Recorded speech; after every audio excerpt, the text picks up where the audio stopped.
இப்போ தேர்தல் நெருங்கிவிட்ட காரணத்தினால் வந்து நம்ம இந்த 3 மாசம் அதாவது இருக்கிற டீம் அப்படியே வந்துட்டு வச்சு ஒர்க் பண்ண போறோம். தேர்தலுக்கு அப்புறம் தான் வந்துட்டு எல்லா டீம் எப்படி பெண்கள் வந்து செயல்படுறாங்க அதை பொறுத்து நான் மிச்ச எல்லா விஷயங்களும் பண்ணலான்ட்டு இருக்கோம் நாங்க.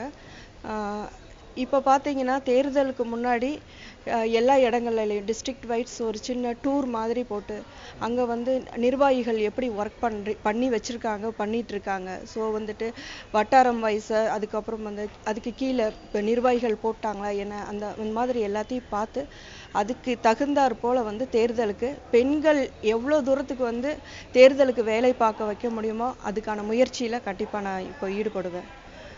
இப்போது நீங்கள் புதுசாக இப்போ தலைமையேற்றதுக்கப்புறம் உங்களுடைய தலைமையிலான அந்த மகிழா காங்கிரஸ் வந்து பெண்களுக்கு எந்த மாதிரியான ஒரு நலன்களை கொண்டு போய் சேர்க்கும்?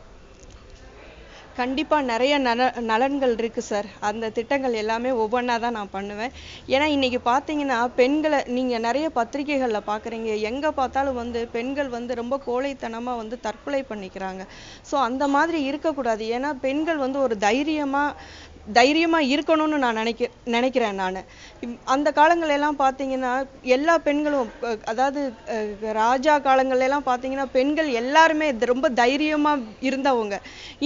இன்னைக்கு எல்லா பெண்களும் வெளியில் வர்றாங்க. பட் ஆனால் என்னன்னா மனசுக்குள்ள ஒரு பயம் ஒரு பதட்டம் அந்த மாதிரி இருக்குது. அந்த மாதிரி இருக்கக்கூடாது. பெண்களுக்கு வந்து எல்லா விதமான கலைகளையும் சொல்லித்தரணும். அவங்களுக்கு பெற்றோர்கள் வந்து பெண் பிள்ளை பிறந்துருச்சு அப்படின்னா அவங்களுக்கு வந்து எல்லா விதமான கவுன்சிலிங் கொடுக்கணும்.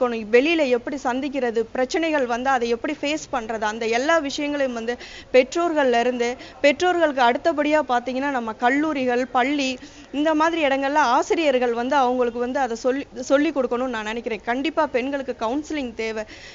இந்த தற்கொலைகள்லாம் பார்க்கும்போது ரொம்ப கஷ்டமா இருக்கு. என்ன ஒரு இந்த பிரச்சனையை வந்துட்டு நம்ம ஃபேஸ் பண்ண முடியலன்னா இதை விட பெரிய பிரச்சனைகள்லாம் இருக்கு. இதெல்லாம் எப்படி நம்ம ஃபேஸ் பண்ண போறோம் அப்படின்ற பயமே வந்து அவங்கள வந்து பாதி கொன்றும்.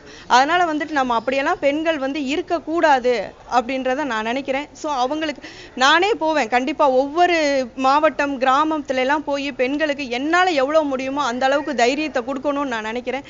கண்டிப்பா அதை நான் செய்வேன் சார். இப்போது தேர்தல் நெருங்கிட்டு இருக்கு மேடம். இப்போது வரக்கூடிய அந்த தேர்தலில் வந்து இப்போ ஒரு மகளிர் அணி தலைவியாக நீங்கள் வந்து அந்த தேர்தலில் இப்போ பெண்களோட பங்களிப்பு எப்படி இருக்கும்னு நீங்கள் நினைக்கிறீங்க? காங்கிரஸை பொறுத்த வரைக்கும் கட்சி மேலிடம்தான் இதற்கான முடிவை எடுக்க வேண்டும்.